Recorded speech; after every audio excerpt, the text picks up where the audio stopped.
Who's got the rocket launcher? I say we blow it up. Now fire that thing.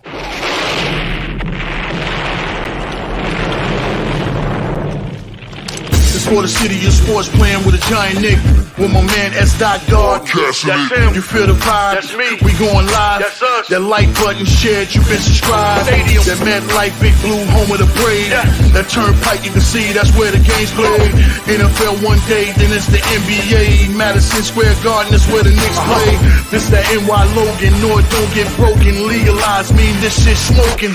I'm on topic, dropping another episode. The game winner, trade, maybe a field goal. Everybody right now doing the wave. You tune in, the show called The Man-Cave. I see the chat, they always doing their thing. Big views, 85-inch screen. The game's on, you rush and bleed. Remain calm, you on the road and chill. Do the watch along, the show's on. The host, you know it's S-God. It's no telling the panel filled with guest stars. You're now rocking with the voice, you know who it is. It's your boy J Boogie.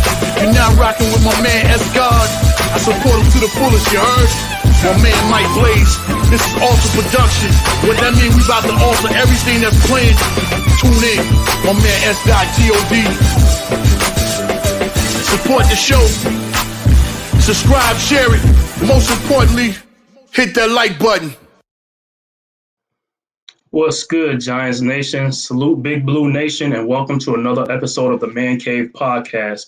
And in this episode, it's going to be a short episode because, like I said, it's just, you see the title, it's just the keys to the victory for the Giants against the Seahawks. But if this is your first time tuning into my channel, please hit that like and subscribe button, and also leave a comment below on what you think is going to happen in this game and how you like this video. But without further ado, let's get into it. I think the main thing for the Giants coming into week 4 on Monday Night Football, again, another primetime game, the Giants really got to show and improve.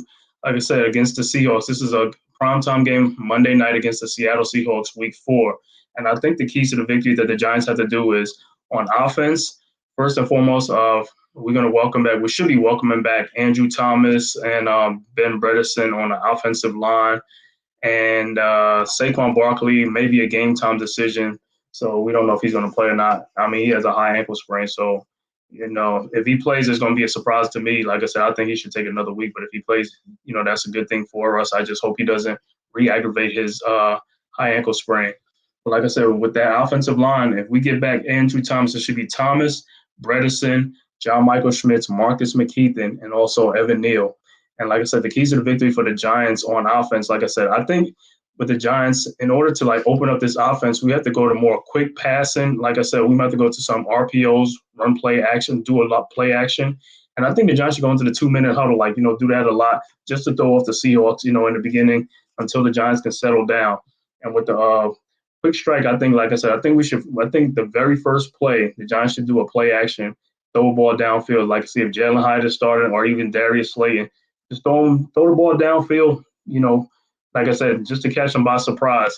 That'll probably set them back a little bit and also try to negate that pass rush, you know. So that's something the Giants could do. And also on like running back, like I said, if Saquon plays, that should be good for us, you know. That'll help a lot, especially with Andrew Thomas and Bredesen back. You know, that should open up some running lanes for Saquon because the Seahawks defense, they are one of the stingiest defense in the NFL.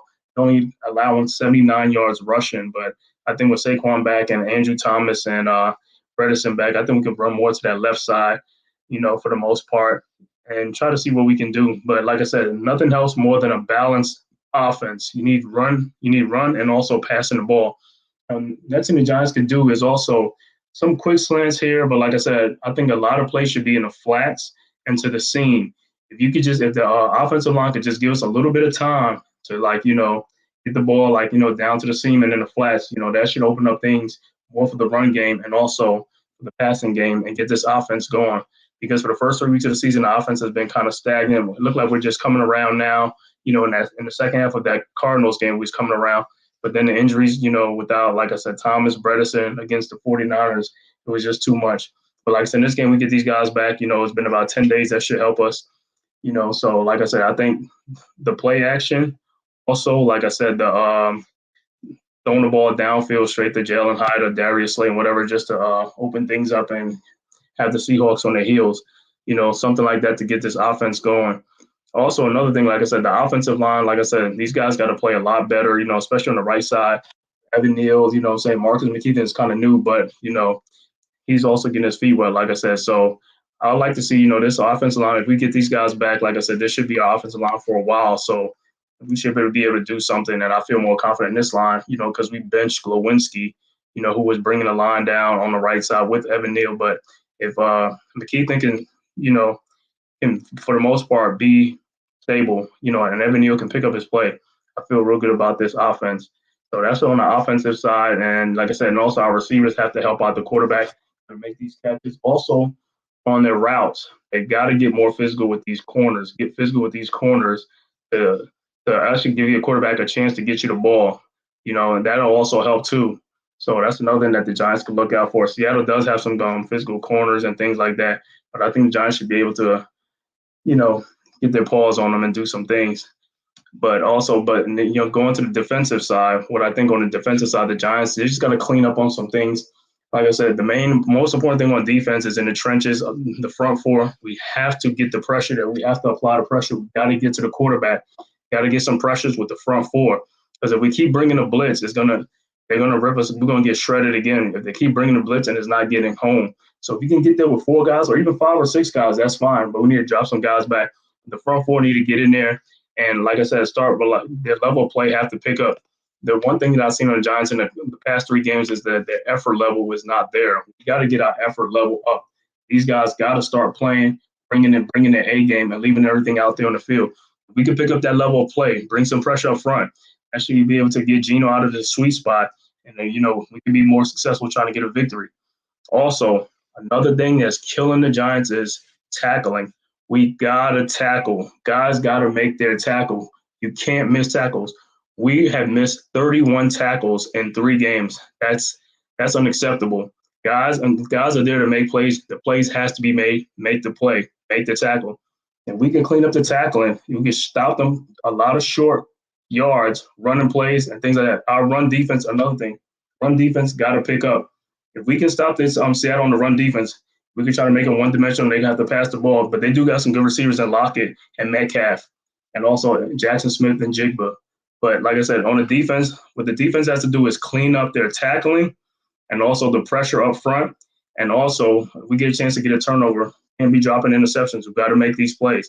These are all keys to the victory for the Giants if they want to even their record on Monday night and also quiet the critics, because the Giants on primetime have not been good. A victory here will go a long ways to getting the Giants back on track. 2-2 is way better than a 1-3 record.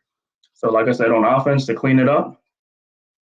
On offense, the keys to victory, throw some pass downfield, some long bombs downfield to open up the Seattle defense.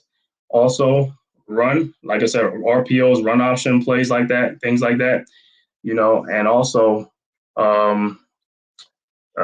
the seam, the flats and the seam. Got to get the passes to the flats and the seams to get some receivers open in the flats and the seams and out in spacing to make some plays.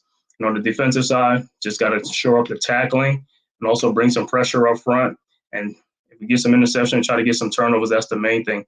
Those are keys to victories. If we could do all those things, it should be a good game for the Giants. And it should be a good game for Giants Nation on Monday Night Football. Thank you for watching this episode of the Man Cave Podcast. Salute Big Blue Nation. Salute Giants Nation. And also, one more thing, please hit that like and subscribe button, and also hit that share button. And also, leave some comment below in the comment section of what are your keys to the victory also.